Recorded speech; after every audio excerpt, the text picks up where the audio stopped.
오늘 우리가 함께 나눌 하나님의 말씀은 고린도전서 13장 4절부터 7절까지 말씀입니다. 신약성경 279쪽입니다. 고린도전서 13장 4절부터 7절까지 말씀입니다. 자, 읽도록 하겠습니다. 사랑은 오래 참고 사랑은 온유하며 시기하지 아니하며 사랑은 자랑하지 아니하며 교만하지 아니하며 무례히 행하지 아니하며 자기의 유익을 구하지 아니하며 성내지 아니하며 악한 것을 생각하지 아니하며 불의를 기뻐하지 아니하며 진리와 함께 기뻐하고 모든 것을 참으며 모든 것을 믿으며 모든 것을 바라며 모든 것을 견디느니라. 아멘.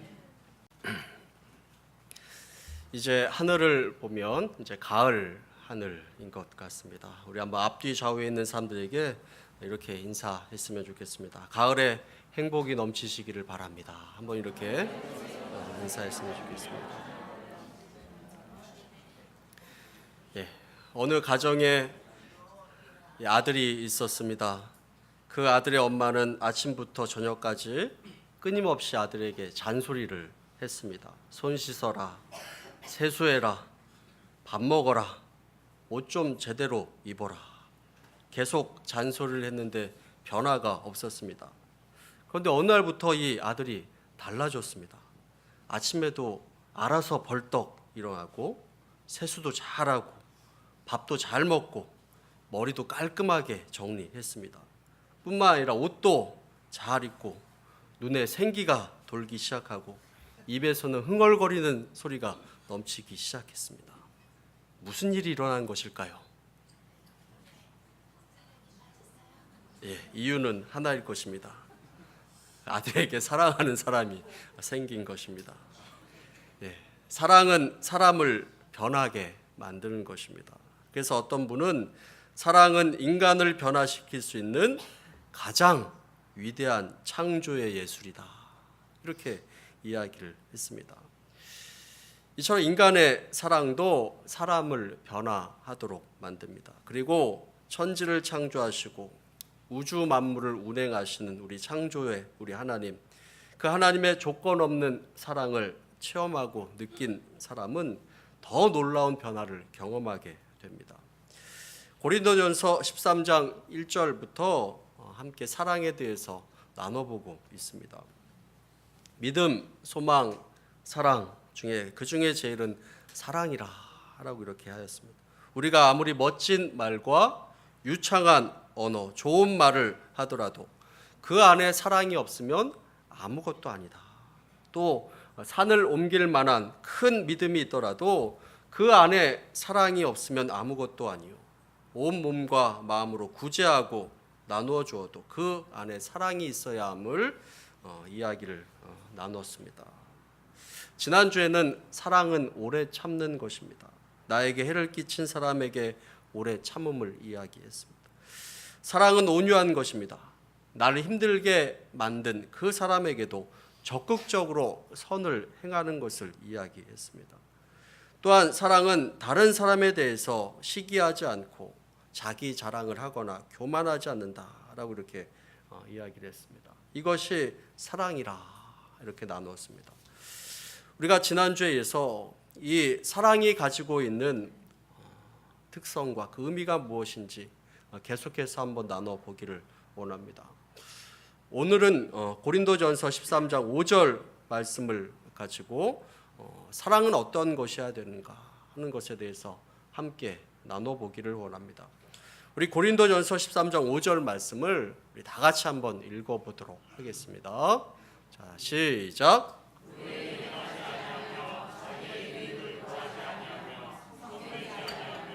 악한 것을 생각하지 아니하며. 첫 번째로 사랑은 무례히 행하지 않는다라고 이렇게 하였습니다. 무례라는 것은 예의가 없다라는 것입니다. 이 단어의 원래적인 의미는 무엇이냐면 공적인 상황에서 질서를 어지럽히고 그 사람의 태도와 아름다움이 깨어진 상태, 이것이 바로 무례라고 이렇게 이야기합니다. 즉 다른 사람의 마음에 불편함을 끼치는 것이 무례입니다. 왜 사람들이 예의를 지키지 못하고 질서가 깨어지는 것일까요? 그것은 사람마다 가지고 있는 이기적인 마음 때문에 그런 것입니다. 그 이기심은 사랑이 없는 것에서 나왔음을 이야기하고 있습니다. 이 고린도 교회 안에서도 이 사랑이 없음으로 말미암아서 이기심 때문에 질서가 깨어지고 무례히 행하는 것이 그들의 행동 가운데 드러난 것입니다. 교회 안에 파당이 생겼습니다. 그러니 그 안에서 무례한 행동들이 계속해서 일어나고 혼란과 갈등이 일어나게 된 것입니다. 고린도 교회 안에 있었던 그 무례함에 대해서 이야기해 보면 먼저 이 성찬식 안에서 무례함이 있었습니다. 이 성찬식은 주님의 살과 피를 기념하면서 주님의 고난을 묵상하면서 나누는 그런 예식입니다. 그런데 성도들 가운데 이 성찬식 가운데 이 포도주를 너무 많이 마시고 취해서 추태를 벌이는 그런 경우가 일어나게 된 것입니다.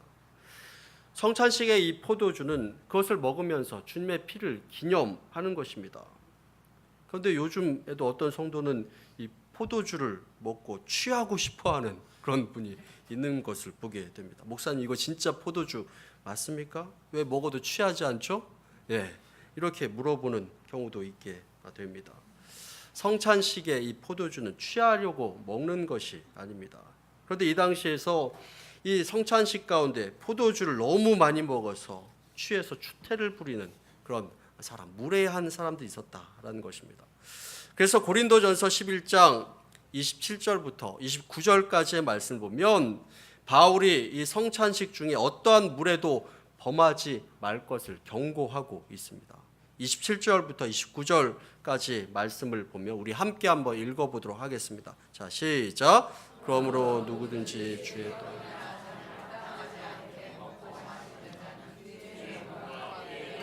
죄를 짓는 것이니라. 사람이 자기를 살피고 그 후에야 이 떡을 먹고 이 잔을 마실지니 주의 몸을 분별하지 못하고 먹고 마시는 자는 자기의 죄를 먹고 마시는 것이니라. 이렇게 이야기를 하고 있습니다. 또 어떠한 무례가 있었느냐? 여인들의 무례가 있었습니다. 당시의 여성들은 인권이 굉장히 무시당하는 그런 상황이었습니다. 그런데 그들이 예수님을 믿고 복음을 받아들이면서 이러한 제도와 사슬이 교회 안에서 끊어지게 된 것입니다. 그러면서 이 여성들이 교회 안에서 해방과 자유를 만끽하게 되었습니다. 그러다 보니 그것이 집 안에까지 연결되어서 남편을 무시하고 예의에 벗어난 행동을 하는데 문제가 일어나게 된 것입니다. 예수님을 믿고 자유로워진 것은 좋은데 가정 안에서 무례함을 범하게 된 것입니다. 그래서 바울은 이 무질서와 무례함을 지적하면서 그렇게 하지 말라라고 이렇게 이야기를 하고 있습니다. 교회 안에서도 가정 안에서도 무례함을 범하지 말라 이렇게 이야기를 하고 있는 것입니다. 또 한 가지 어떠한 무례함이 있었느냐? 은사 받은 사람들의 무례함이 있었습니다. 이 고린도 교회는 하나님이 주신 은사가 자기의 자랑이 되어 버렸습니다. 그래서 교회가 혼란스러워지고 서로 자기가 받은 그 은사가 최고다라고 이렇게 이야기를 하고 그것을 자랑한 것입니다. 그리고 내가 큰 은사를 받은 자라라고 이렇게 생각함으로 인해서 교만해지고 그런 문제로 인해서 혼란스러워지고 갈등이 있었다라는 것입니다. 그래서 고린도전서 14장 40절 말씀에 말씀하기를 이렇게 이야기를 하고 있습니다. 모든 것을 품위 있게 하고 질서 있게 하라 라고 이렇게 이야기를 하고 있습니다. 서로에 대해서 무례히 행하지 않고 예의를 지키는 것이 사랑이다 라고 이렇게 이야기합니다. 우리의 하나님께서는 무질서한 하나님이 아니십니다. 질서를 지키시고 질서 가운데 운행하시는 하나님이신 것입니다. 우리 주변에 보면 기독교인들이 신앙 생활을 해 나가지만 생활 가운데는 굉장히 무례한 사람들이 또한 있는 것을 보게 됩니다. 그래서 다른 사람들의 눈살을 찌푸리게 만드는 그런 경우가 얼마나 많이 있습니까? 그것은 하나님을 높이는 행동이 아닙니다. 우리는 교회 안에서도 세상 안에서도 더 예의를 잘 지키고 질서 있는 행동을 하려고 노력을 해 나가야 되는 것입니다. 여러분 주변을 보시기를 바랍니다. 건강하고 행복한 부부들 가운데를 보면 그 부부 사이에도 굉장히 예의를 잘 지키고 존중해 주는 것을 보게 됩니다. 가정뿐만이 아니라 교회 안에서도 그렇습니다. 목사와 성도 사이에도 서로 갖추어야 될 예의가 있는 것입니다. 아무리 가깝고 친하다고 해도 그 안에 예의가 사라져 버리면 자신도 모르게 상대방을 업신여기게 되고 무시하게 되는 것입니다. 우리 주님께서도 사람들을 대할 때 늘 부드럽게 대하시고 늘 부드럽게 다가오신 분이 우리 주님이십니다. 무례하지 않으셨습니다. 그리고 그것이 사랑의 모습이다라고 이렇게 말씀하고 있습니다. 두 번째로 이 사랑에 대해서 이야기하기를 사랑은 자기의 유익을 구하지 않는다라고 이렇게 이야기를 합니다. 프랑스의 작가 빅토르 위고의 소설에 이런 이야기가 나옵니다. 프랑스 혁명 이후에 전쟁에 나갔던 그 군인들이 돌아오다가 숲속에서 굶주림에 지친 어머니와 그 어머니의 아이들 3명을 발견하게 되었습니다. 한 군인이 가서 그들에게 빵덩어리 하나를 던져 주었습니다. 그러자 이 어머니는 이 빵 조각을 3조각으로 나누어서 자녀들에게만 이렇게 나눠줬습니다.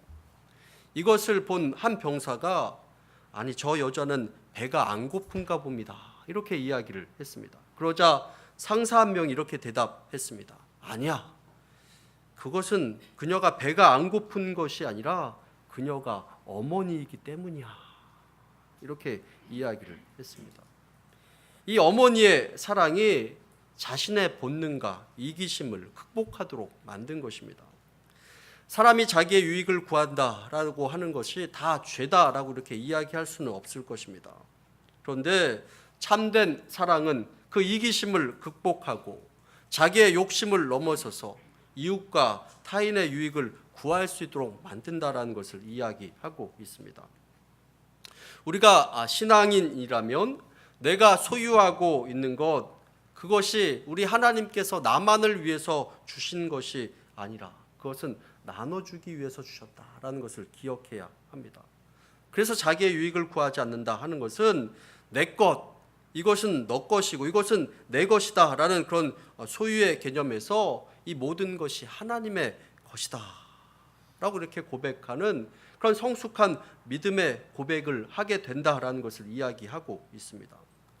여러분 성경은 사유재산 제도를 인정합니다. 그리고 개인의 부와 영광도 인정합니다. 그러나 그것을 단순히 내 것으로만 알고 자기의 유익을 구하는 행동, 그것을 하지 말라라고 이렇게 이야기를 하고 있는 것입니다. 이런 사람은 청지기 의식이 없는 욕심쟁이가 되는 것이다 라고 이렇게 말씀을 하고 있습니다. 그러기에 우리 성도들은 내가 가지고 있는 것, 내가 누리고 있는 것, 이것이 하나님께서 나에게 주신 것이다, 하나님께서 잠깐 나에게 맡긴 것이다 하는 그런 청지기 의식이 있어야 하는 것입니다. 그래야 이것을 나누고 베풀 수 있습니다. 이 고린도 교회는 은사 문제로 굉장히 시끄럽고 복잡했습니다. 그래서 자기의 유익만 구했습니다. 이 은사는 본질적으로 나를 위해서 하나님께서 주신 것이 아닙니다. 다른 사람들을 위해서, 다른 사람들을 섬기라고 공동체의 유익을 위해서 주신 것입니다. 그런데 이것을 나만의 유익을 구하는데 그들이 사용했다라는 것입니다. 여러분들 꼭 기억하시기를 바랍니다. 물질이든 은사든 내가 다른 사람들이 없는 것을 내가 가지고 있다, 내가 조금 더 내가 더 받았다라고 이렇게 하는 것은 그 다른 사람보다 내가 능력이 더 크다라는 것을 의미하는 것이 아니다라는 것입니다. 내 능력이 큰 것이 아니라 내가 받은 사명이 더 큰 것이다라는 것을 기억하시기를 바랍니다. 내가 받은 사명이 큰 것이고 동시에 그 책임이 크다라는 것을 의미하는 것입니다. 우리가 자기만 아는 이 이기심을 어떻게 버릴 수 있겠습니까? 주님께서 베푸신 그 섬김의 마음, 섬김의 정신을 우리가 배워야 됩니다. 우리 주님께서도, 우리 예수님께서도 이 땅에 오실 때 섬김을 받으러 오신 것이 아니라 도리어 섬기러 오셨다라고 이렇게 말씀하고 있고, 많은 사람들에게 자신의 목숨을 대속물로 주기 위해서 오셨다라고 이렇게 말씀하고 있습니다. 그리고 내가 가진 모든 것이 주님의 것임을 우리는 알아야 합니다. 나에게 일하라고 주셨습니다. 나에게 일하라고 맡겨 주신 것입니다. 그래야 내가 가지고 있는 것을 나눠줄 수 있고 도울 수 있고 베풀 수 있는 것입니다. 세 번째로 사랑에 대해서 이야기하기를 사랑은 성내지 않는 것이다 라고 이렇게 말씀을 합니다. 여러분, 성낸다라는 것은 자기의 분노를 절제하지 못하고 폭발시키는 것을 이야기합니다. 누가 나에게 대해서 나에게 못마땅한 대접을 하거나 부당한 대우를 했을 때 그것에 대해서 폭발하는 것을 이야기합니다. 그럼 분노하는 것, 이것이 다 잘못됐다라고 이렇게 이야기할 수는 없을 것입니다. 의로운 분노도 있습니다. 주님도 성전에서 장사하는 그 무리들을 바라보면서 분노하셨습니다. 그들에게 독사의 자식들아, 이 독사의 자식들아 라고 이렇게 이야기하고, 바리새인들에게 너희들 화 있을진저라고 이렇게 저주하신 것을 보게 됩니다. 그러나 그것은 절제된 그런 분노였습니다. 이 절제된 분노가 아니라면 화냄과 분노 가운데 그 분노가 폭발하여서 사고를 일으키는 것을 우리는 보게 됩니다. 여러분, 뉴스를 보게 되면 아파트에 사는 사람들끼리 이 층간 소음 때문에 칼부림이 나고 살인을 하는 그런 모습도 우리는 보게 됩니다. 부부가 싸우다가 가스통에 불을 질러 버립니다. 친한 사이끼리도 서로 싸우다가 물건을 집어 던지고 생명을 빼앗기도 하는 것을 우리는 뉴스를 통해서 많이 보게 됩니다. 전부 분노를 절제하지 못하고 성냄으로 인해서 나타난 그런 비극이다라고 이렇게 말씀드릴 수 있겠습니다.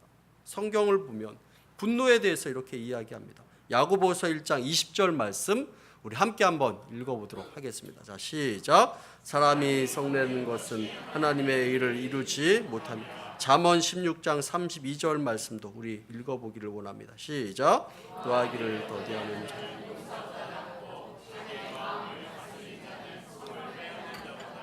나으니라. 아멘. 자기의 분노를 절제하라 라고 이렇게 이야기합니다. 어떤 성도는 이렇게 이야기합니다. 목사님, 저는 욱하는 성격도 있고 순간 화를 내지만 저는 뒤끝은 전혀 없습니다. 그러니 신경 쓰지 마시기 바랍니다. 제가 화내더라도 신경 쓰지 마시기 바랍니다. 그러나 자기는 뒤끝이 없을지 몰라도 주변에 있는 사람들 상처받아서 그 상처를 치유받기 위해서 오랜 시간이 걸리는 것을 보게 됩니다. 그러니 문제가 생기게 되는 것입니다. 우리가 성을 낸다고 해서 문제가 해결되지 않는 것을 보게 됩니다. 성내면 오히려 문제가 더 꼬이게 되고 복잡해지게 됩니다. 그래서 해결이 더 어려워지게 됩니다. 성내면서 소리를 내면 내가 더 힘이 센 것 같고 상대방이 기죽을 것 같습니다. 그러나 나중에는 결국 후회할 일이 생기고 만다라는 것입니다.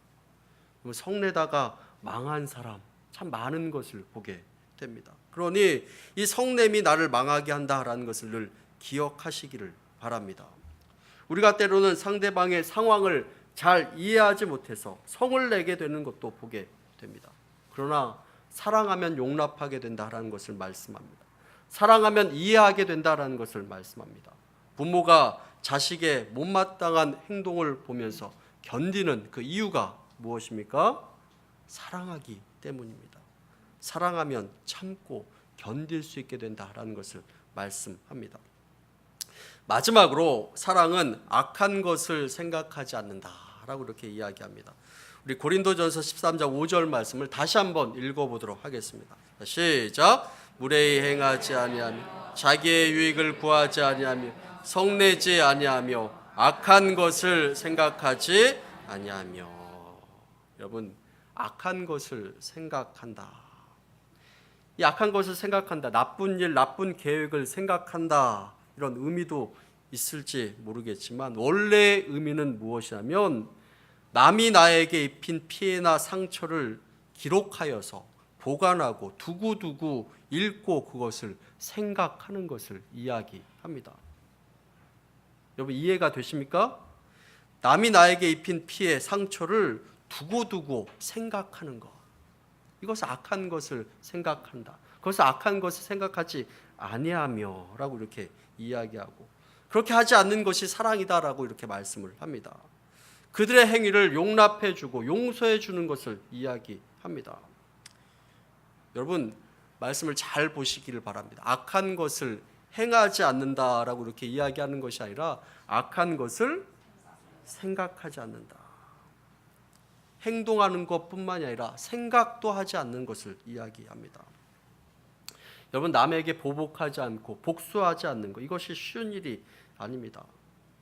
행동으로 하는 것뿐만 아니라 생각으로도 우리가 얼마나 그 사람에게 대해서 복수하고 저주할 때가 얼마나 많이 있습니까? 생각으로 너 다음에 두고 보자 이렇게 이야기합니다. 생각으로 그놈 한번 잘 되나 내가 한번 보겠다라고 이렇게 생각합니다. 생각에도 에이 너 한번 쫄딱 한번 망해봐라 이렇게 생각합니다. 또 이렇게 생각합니다. 에이 그 사람 걸어다니다가 다리라도 똑 부러져 버려라. 어디 너보다 더 독한 놈 만나서 그대로 한번 당해봐라.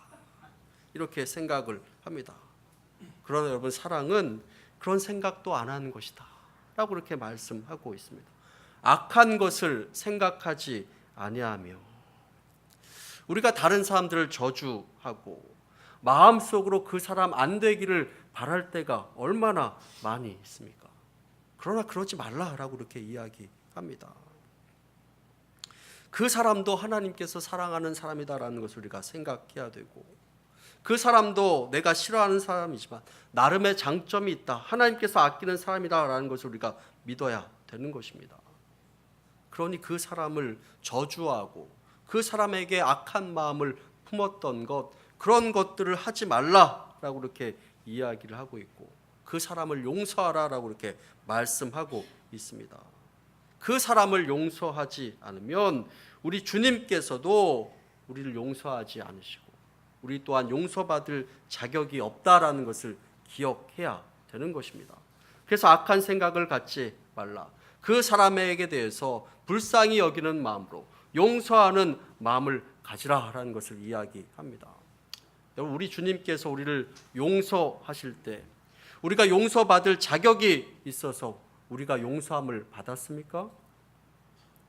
우리 주님께서 우리를 보실 때 좀 괜찮은 구석이 있어서 아, 그놈 참 괜찮아 보인다 하면서 우리를 용서해 주셨습니까? 그러지 않으셨습니다. 우리 주님께서는 우리가 아직 죄인 되었을 때 우리를 용서해 주셨다라고 이렇게 말씀하고 있고, 자격 없는 우리를 사랑해 주시고 용서해 주셨다라고 이렇게 말씀하고 있습니다. 아무런 자격도 공로도 없으나 우리의 죄를 깨끗게 하셨고 흰 눈처럼 양털처럼 우리를 깨끗게 해주셨다라고 이렇게 말씀하고 계시고, 한 번 용서한 죄는 두 번 다시 기억조차 하지 않겠다라고 이렇게 선언하고 있습니다. 그러한 은혜를 받았기에 우리 또한 우리 주변에 있는 사람들에게 악한 것을 생각하지 않고 사랑으로 다가가야 될 것을 말씀하고 있습니다. 사랑은 무례히 행하지 않습니다. 사랑은 자기의 유익을 구하지 않습니다. 사랑은 성내지 않습니다. 그리고 사랑은 악한 것을 생각하지 않습니다. 그 사랑이 오늘 이 자리에 있는 우리 모두의 사랑이 될 수 있게 되기를 간절히 축원합니다. 함께 기도하겠습니다.